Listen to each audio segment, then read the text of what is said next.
jeudi, Marseille mardi, Paris mercredi, Monaco jeudi. Et donc pour l'OM, ce sera un déplacement périlleux à Santiago Bernabéu face au Real Madrid. Ça peut faire peur, mais ça fait surtout envie à une ville, à un club, à une communauté de fans qui attend cela depuis 2 ans.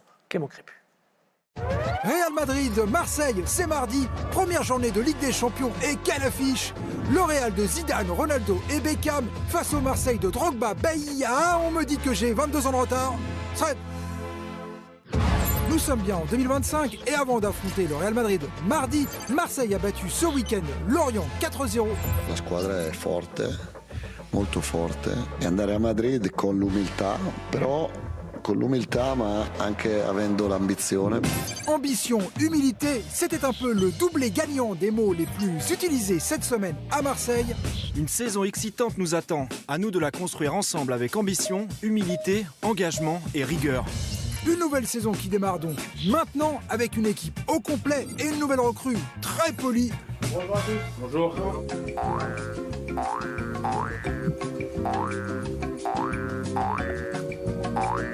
Vous n'oubliez personne? Non, je pense que c'est bon. Benjamin Pavard qui a pu échanger avec Adrien Rabiot avant de signer. Il m'a juste dit que voilà, c'était incroyable, les supporters jouaient pour ce club, voilà, c'était quelque chose à faire. Adrien Rabiot qui en a profité cette semaine pour écrire un long message aux supporters marseillais. Je n'oublierai jamais l'ambiance du Vélodrome. Merci pour tout, peuple bleu et blanc. Les supporters qui seront 4000 à Madrid mardi soir, l'occasion peut-être pour certains de se souvenir que la dernière fois que Marseille s'était déplacé à Madrid, c'était le 30 septembre 2009. Oh alors là, il n'y a rien du tout. Il n'y a rien du tout. Alors, vérifions. Oh, il a tout enlevé, hein. Oui, mais le ballon d'abord. Non mais on n'a pas le droit d'enlever un joueur, même si on a enlevé le ballon. Bref, Guiraud avait raison et les Marseillais s'étaient inclinés 3-0. On espère aussi que le site de statistiques Opta s'est trompé en publiant son classement prévisionnel pour la saison régulière de Ligue des Champions où Marseille prendrait la 30e place, ce qui n'est pas foufou vu qu'il n'y a que 36 équipes. Après, l'an passé, Opta avait prédit une victoire de Manchester City, donc tout est encore possible. Le trade, Clément Crépu, Manu Del Pozzo, c'est donc mardi à 21h sur Canal et le Canal Champions Club dès 19h45. Vous avez vu les données Opta qui pronostiquent l'OM en 30e position. Donc parmi les équipes éliminées à l'issue de la saison régulière, ils sont durs quand même. Quand on voit la liste des joueurs qui ont rejoint l'effectif olympien, on se dit que l'OM a quand même la possibilité de faire partie au minimum des playoffs, quoi. Oui, je pense. Et surtout, ils auraient pu faire un bond avec leur dernière journée de mercato qui a été exceptionnelle quand même, je trouve, avec notamment des renforts défensif, parce que je pars du principe que c'est difficile de marquer des buts, on le sait, mais en Ligue des Champions, ça devient très dur. Si tu prends déjà deux buts, ça veut dire qu'il faut que tu en marques 3 à chaque fois, donc ça devient mission impossible pour exister dans cette compétition. Ils ont fait leur début ce week-end, ils ont joué avec 3 centraux, j'ai trouvé que c'était une réussite, je ne sais pas si ça va être réitéré, mais en tout cas, ça fonctionne très bien. Ils ont été aussi double but, enfin les deux ont marqué, Aguerd et Pavard, donc je pense que c'est de bon augure pour la suite et je suis assez optimiste. Je ne l'étais pas trop avant cette dernière journée de mercato, mais j'aime avoir une bonne assise défensive. Quand on n'est pas favori dans une compétition, je pense que quand on a une bonne défense, c'est déjà une bonne base pour pouvoir exister et grappiller des points. Ils ont gagné 4-0 contre Lorient vendredi, 3 des 4 buts inscrits par des recrues, 2, on le disait, par des défenseurs. Marseille a le niveau, franchement, pour bien figurer, non? Vous les voyez dans les 8 derniers, vous? Je sais pas, j'arrive pas à voir vraiment le niveau de cette équipe finalement, parce qu'ils ont recruté il y a pas mal de nouveaux joueurs. Maintenant, il faut aussi, la comparaison, il faut pas en faire offense à Lorient, mais ça reste faible. Donc Ligue des Champions, c'est encore un autre niveau. Est-ce que les joueurs ont le niveau? Il y a des joueurs d'expérience à Marseille, donc qui connaissent aussi la Ligue des Champions. Quand on pense à Pavard, c'est aussi important. Maintenant, jouer au Real, comme toute équipe aujourd'hui actuellement, on va tenter de... Oui, le Real, voilà, c'est le Real. Et on l'a vu avec Pavard, Aubameyang, Péchao, Ouéa, parmi les recrues de cet été, il y a des joueurs capés dans cette Ligue des Champions. Pavard qui était titulaire d'ailleurs lors de la finale face au Paris Saint-Germain. Donc ils ont essayé de mettre toutes les chances de leur côté pour au moins accrocher un barrage. Pavard, vous avez rencontré en interview samedi Bertrand. Tiens, on va écouter un petit extrait et on en parle. Merci. C'est vrai que revenir en France, c'est quelque chose que j'ai toujours voulu faire. Et le projet que Marseille m'a proposé, pour moi, c'est parfait. Je me sens déjà très heureux. Voilà, même si les jeunes ont des questions à me poser, les conseiller, c'est à moi aussi à à prendre le leadership aussi, à montrer la voie, à encourager. C'est sûr que c'est quelque chose que j'ai toujours voulu faire. Après, je ne suis pas quelqu'un qui va beaucoup s'exprimer par la voix, mais sur le terrain, j'essaie d'encourager ou de montrer l'exemple avec l'expérience que j'ai, avec les matchs que j'ai joués avec des champions, la Coupe du Monde, les gros matchs que j'ai joués dans des grands clubs. Ça a moi aussi à apporter mon expérience au sein du groupe. L'intégralité de l'interview dans le Canal Champions Club avant le match Real OM. Premier match, premier but, début idéal pour lui. Il vient du Bayern, de l'Inter, il apportera beaucoup, fatalement. Ouais, il était ravi hier de la soirée qu'il avait passée la veille. Et effectivement, j'ai pris de la soirée avec vous. Aussi. Non, parce que je suis arrivé le matin, parce que la veille, j'étais sur le Light Football Club, évidemment. C'est vrai, vous travaillez beaucoup, évidemment, c'est sur vrai. Canal Plus Foot à 23h tous les jours. Et il était ravi. Et sur cette question-là, il répond à une de mes questions. Et je lui dis, Rabiot est arrivé à Marseille avec un statut de joueur très fort, mais qui n'était pas un leader dans toutes les équipes dans lesquelles il est passé. Et il a pris cette fonction-là à Marseille parce qu'il était un peu au-dessus du club, enfin au-dessus des autres joueurs en tout cas. Et pour Pavard, je pense que c'est le défi qui l'attend. Il doit devenir un leader parce précisément, il vient de l'Inter, il a fait le Bayern, etc. Et il doit amener les autres avec lui. Et c'est là-dessus. Grand Kylian Mbappé enchaîne 6 buts, 2 passes décisives en 6 matchs lorsqu'on compile les matchs en équipe de France et au Real Madrid. Bref, on est sur un grand Kylian Mbappé. Et lorsqu'on ajoute la stat de dribble réussi, c'est le joueur tout simplement qui a le plus dribblé et qui a le plus réussi de dribble. Il va finir en Ligue. Du très bon Mbappé, mais Real peut-être encore pas tout à fait au point, même s'ils ont gagné tous leurs matchs. Mais c'est peut-être le bon moment de les prendre là. Ça fait plusieurs années, je dirais 2 ans que le Real est en difficulté défensivement. Et là, ça continue. Ils ont eu beau recruter des joueurs défensifs, ça ne marche pas. Mais aussi, en face, il faut que Marseille ait la qualité offensive pour leur faire mal. C'est peut-être là, c'est un rapport de force en fait. Est-ce que les Marseillais ont les joueurs offensifs pour aller faire mal à cette équipe du Real? Encore une fois, j'en suis pas totalement sûr. D'un champion du monde à un autre, un certain ZZ a montré le bout de son nez au début du week-end, un vernissage d'une exposition photo consacrée à l'aventure 98, des photos signées Stéphane Meunier, le réalisateur des Yeux dans les Bleus, qui étaient présentées, des photos inédites de coulisses. Ça commence à faire partie de l'histoire. Hein. Quel âge vous aviez, Isaac, en 98? 3 ans. 3 ans. Voilà, Zidane est donc passé. Le futur sélectionneur, est-ce que j'ai le droit de l'appeler comme ça ou pas? Oui, l'histoire elle est écrite. Il a refusé un certain nombre de clubs depuis quelques années maintenant. Le contrat de Deschamps, chacun le sait, arrive à terme après la Coupe du Monde. Diallo sera cloué au pilori si Zidane n'est pas sélectionneur. Parce que Diallo, c'est Philippe Diallo, le président de la fédération. Parlons du PSG qui ouvrira sa campagne pour tenter de conserver la Ligue des Champions. Le lendemain de l'OM, ce sera mercredi et ce sera comme tous les matchs européens sur Canal face à l'Atalanta Bergame. Paris qui est diminué par les absences de Désiré Doué, Ousmane Dembélé. Ça ne l'a pas empêché de battre Lens cet après-midi 2-0. Mais attention, Paris a encore perdu 2 joueurs. Beraldo et surtout Kvaratskhelia, dont on ne sait pas encore s'il sera apte à jouer ce week-end. Ça commence à faire beaucoup.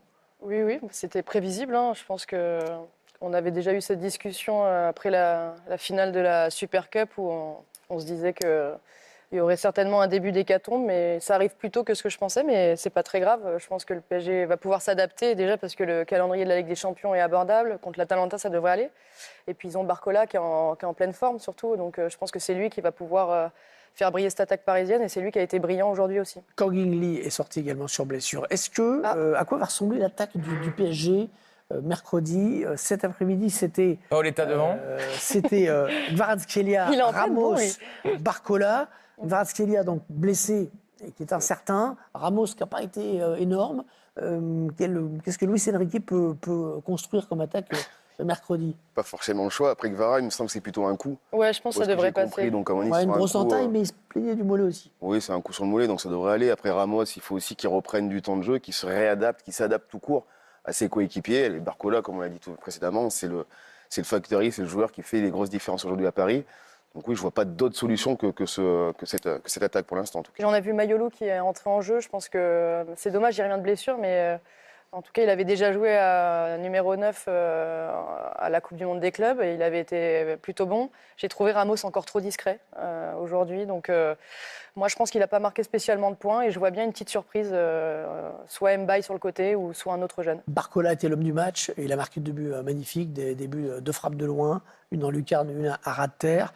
C'est l'homme en forme et c'est l'homme fiable également de Luis Enrique, Barcola. C'est vrai que l'attaque repose sur lui depuis qu'il est arrivé au Paris Saint-Germain.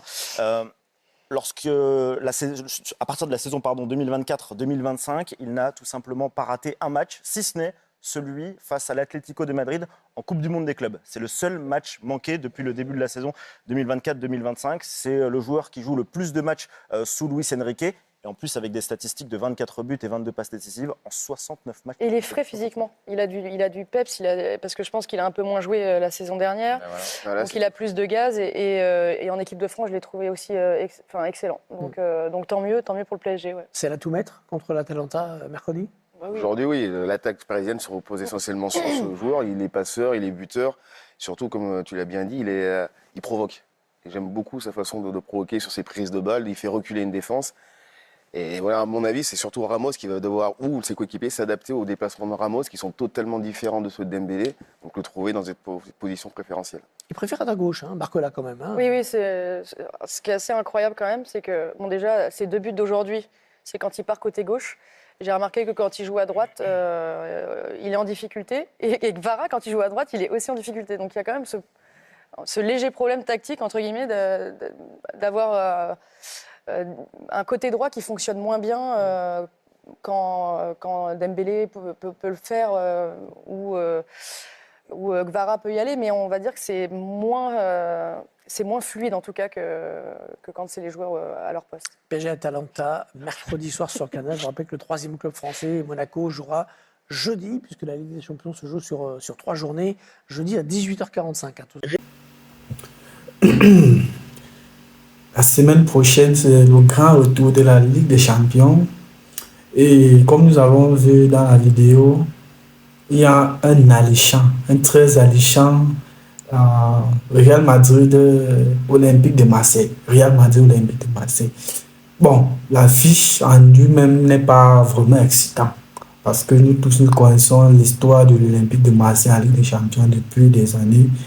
Je pense l'OM reste sur 3 participations, un truc comme 0 défaite, donc avec la forme de Kylian. Je pense qu'il a raison en tant que Parisien, un ancien Parisien, c'est le Titi parisien. Je pense que le Real Madrid va infliger naturellement une très lourde défaite à Manchester, à l'Olympique de Marseille. Désolé à l'Olympique de Marseille, et que les 4-0 que l'Olympique de Marseille a donné je pense que c'était le Havre ou Lens le week-end dernier, vendredi dernier, ne vont rien changer à leur sort. Le classement Opta lui-même a déjà montré que l'Olympique de Marseille sera 30e. Moi, personnellement, en France, je suis un Marseillais. Je suis un Marseillais, mais il ne faut pas qu'on rêve beaucoup. Il ne faut pas qu'on rêve beaucoup. Parce que vraiment, ce club de l'Olympique de Marseille, vraiment, c'est un club vraiment très faible. C'est un club très faible, surtout lorsqu'il s'agit déjà du très haut niveau, comme le niveau européen. Et avec la forme que le Real Madrid a ces débuts de saison. Personnellement, Madeleine, non, je ne peux pas être Madeleine, vous aussi. Je ne peux pas être Madeleine, mais je n'empêche pas les Madeleines de regarder cette vidéo. Je ne suis pas Madeleine, mais je suis, on va dire quoi, je suis logique. Je suis un partisan. Je suis un partisan du bon sens. Le Real Madrid fait un très très bon début de saison. Avec un excellent Kylian Mbappé qui s'est vraiment adapté en grand maître dans cette attaque. Je pense que le joueur qui est vu du mauvais œil dans cet effectif du Real Madrid actuellement, je pense que c'est tout le monde va pas passer par 4 chemins. C'est Vinicius Junior. Vinicius Junior, je ne sais pas, depuis une saison et demie. Oui, une saison et demie. Bon, on va dire depuis une saison. Bon, parce que la saison passée, il était vraiment un extraterrestre. Depuis l'arrivée de Kylian Mbappé, c'est comme si il a des pieds, c'est comme si, je sais pas, il y a un effet négatif sur lui. L'arrivée de Kylian a un effet. Mbappé qui arrive, on lui donne le 10, il devient le centre du projet merengue. C'est lui qui a le plus gros salaire. Lui demande même, quand lui pense, il parle, il pense même seulement un instant, lorsqu'il pense même seulement un instant, il demande, donc un instant seulement, il dit au président Florentino Pérez, regarde, comme tu vois là, je veux aussi toucher gros, on dit que frère, si ça ne va pas, tu plies tes choses, tu pars. Parce que nous, on a déjà Kylian. De l'autre côté, il y a les Arabes, les gars de l'Arabie Saoudite qui lui font les yeux doux, mais il veut rester dans le meilleur club. Pour moi, le meilleur club de l'histoire du football. Je suis un Barcelonais, mais il faut le reconnaître. Le Real Madrid, c'est le meilleur club de l'histoire du football. Et même si j'ai un frère qui devient demain footballeur, et il dit que j'ai un contrat, j'ai le Real, j'ai le FC Barcelone, il dit que frère, si tu veux jouer le football de la passion, si tu veux jouer le football à passion, si tu veux jouer football passion, football le plaisir de jouer, va au FC Barcelone, c'est mon club de cœur. Mais si tu veux gagner des titres, si tu sais que dans les 10 prochaines années, tu auras même 3 ou 4 ans de Champions League, je t'envoie au Real de Madrid. Parce que le Real Madrid, c'est une équipe qui connaît la difficulté, qui connaît gérer des très très grands rendez-vous. Et naturellement, avec le numéro 9 Kylian, et vous parlez même, on peut même déposer quelques pièces là-dessus que contre l'Olympique de Marseille, le gars va claquer au moins un doublé. Minimum un doublé pour lui. Minimum un doublé, il n'y a rien à faire. Minimum un doublé. Pas les histoires que l'Olympique de Marseille joue, il s'excite beaucoup au stade et puis ça tourne au vinaigre là. C'est minimum un doublé pour Kylian Mbappé.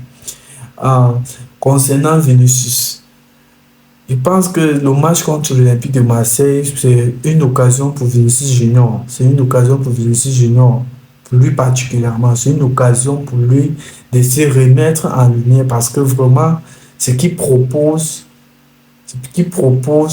n'est plus bon. Ce qu'il propose footballistiquement n'est plus bon. Il force déjà trop. Que lorsqu'on regarde le match d'hier contre la Real Sociedad, le match d'hier contre la Real Sociedad, tu vois tous les ballons qu'il prend, il veut forcer. Je